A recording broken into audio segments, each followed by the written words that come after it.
Aloha, Dashkar, Hip Agriculture. We're going to do some banana propagation today. This clump, obviously you can see, is not being managed.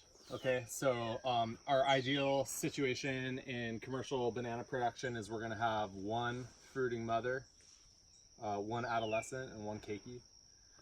So what we can do here today, we're going to be popping some keikis because a lot of people want to plant more bananas right now, increase our food security. It's a super simple process, but you got to do it right. Banana propagation is a corm division, right? We're going to take a chunk of corm, a root division. We're going to separate off this keiki right here. This is a nice, perfect sword sucker.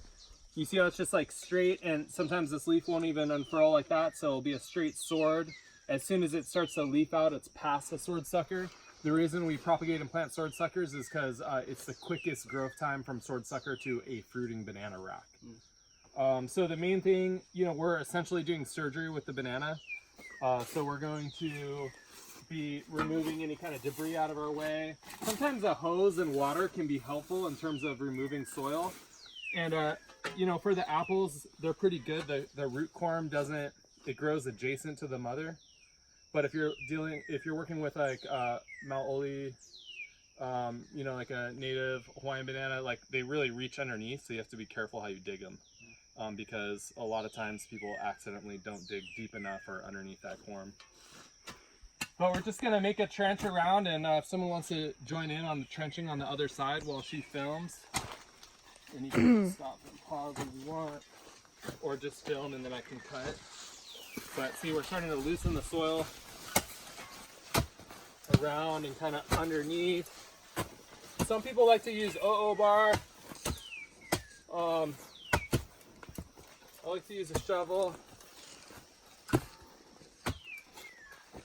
I kind of dig towards it, but you want to be really careful not to damage it. Oh, look at some nice IMOs here.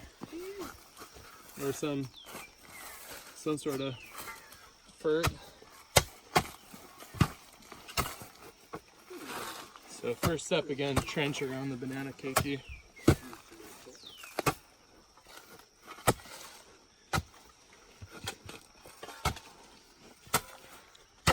Look at him tender.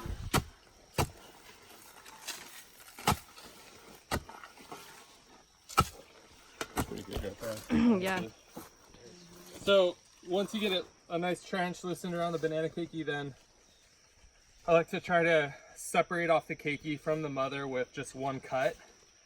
I either put the shovel in like this direction, but see, if I do this, it's gonna cut into the corm a little bit, so sometimes I even turn it like that.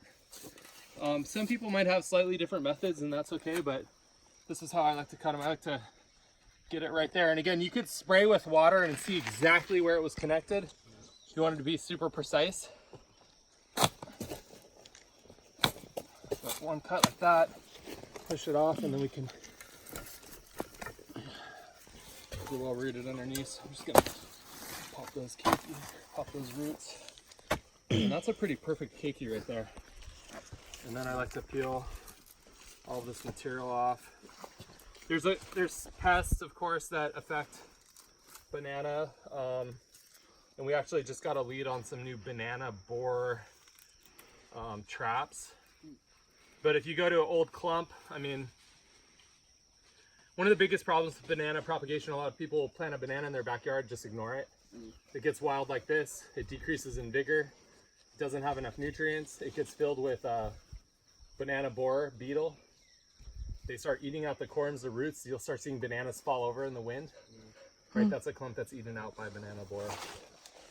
So what we want to do with bananas, if you want to keep high quality banana, is you're going to keep moving them around the yard, and you're also going to keep thinning. Keep that banana down to just, the mother, the adolescent, and the keiki. So this whole patch, we could thin this whole thing and fertilize, but it's probably got borer in it.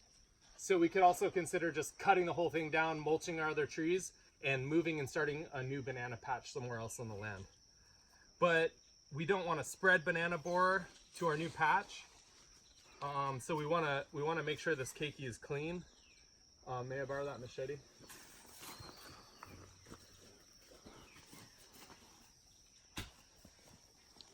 And we just, for for cleaning these, we're just gonna remove all the roots, and we actually shave down the whole banana. And we're gonna cut all the skin off it. So let's see here. And when you're doing this, you'll be able to see if you have banana borer, actually. How can you tell? You can see that there's a bunch of black holes. They kind of burrow and dig. In the keiki? In the corm roots right and the there. corm? So far it's real white and clean in terms of borer. But I'm gonna keep cutting and see if we start to see any black spots.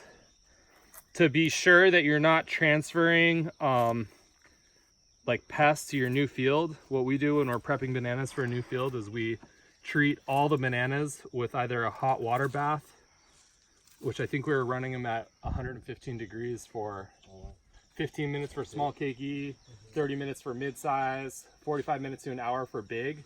Or we do a 10% bleach bath, which is really easy too, because you don't gotta heat the water and it's just a little bit of bleach, but it does create a clean keiki that doesn't have any beetle borer eggs. It may help against nematodes. I'm not sure about that part. But in commercial production, they're keeping the bananas thinned and then they're fertilizing every like 45 days. It's crazy. So the bananas can definitely eat a lot of food. We run fish and bone meal as our fertilizer, which a lot of you guys have spread around the farm. But this is starting to get to be a clean keiki that would be ready for either, you know, hot water treatment or bleach treatment. So that's how we carve them down there. And then we like to let this just callus over and dry before we plant that. So you could let that dry just probably overnight would be good. But I like this. This is a nice sword sucker. This is a tall apple. I could peel some more of these off if I want to. And that's ready to get planted in the ground in a well-prepared hole with some finished compost and some good nitrogen fertilizer and maybe some coral sand or calcium product would be nice as well. Forrest, do you want to add anything to that, or? I just wanted to know if you have any preference with planting these. And I see a lot of people, they just trim them. Other people just leave them. Do you have a preference? Yeah, for sure. So a sword sucker like this, a perfect sword sucker. Tell me when you're ready. I'm ready. A perfect sword sucker like this, we never cut the top off of. If it's an adolescent, then we cut the top. And that will reshoot. But if it's an adolescent and you plant that in the ground, the top will kind of like wilt and not be, you know, do that good. So by topping it, it can focus on rooting and then it will reshoot. So it really just depends on the size of the keiki. Like something like this, I might cut right here. And that would be my keiki. So you can dig and propagate and plant larger bananas, but they're going to take a little bit longer to fruit. And that's why we opt for these sword suckers. Any other questions? Or you want additions? No, I think for now, it's pretty comprehensive. Probably things like that. Actually, you know, as far as like when like you want to get keiki, like what's the minimum size you think for pulling them? Because I've seen like they get pulled when they're too small.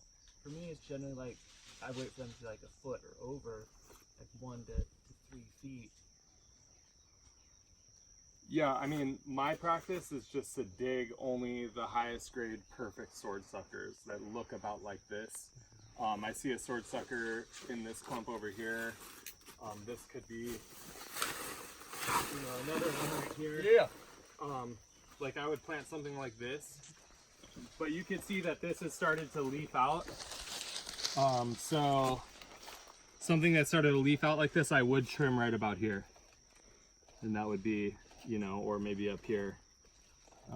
But that is a good sword sucker. Something like this starts to get a little small for me, but if it's a dwarf strain, a keiki like this may be really good. Yeah. Okay, and then lastly, you want to make sure you backfill your hole. And we like to cover that hole because we don't want like other pests or borers to get in there where that cut was. And then we like to throw a little finished compost or fertilizer, and this already has some fertilizer right here. that was added, so that's gonna feed right into that banana. All right, mahalo. Mahalo.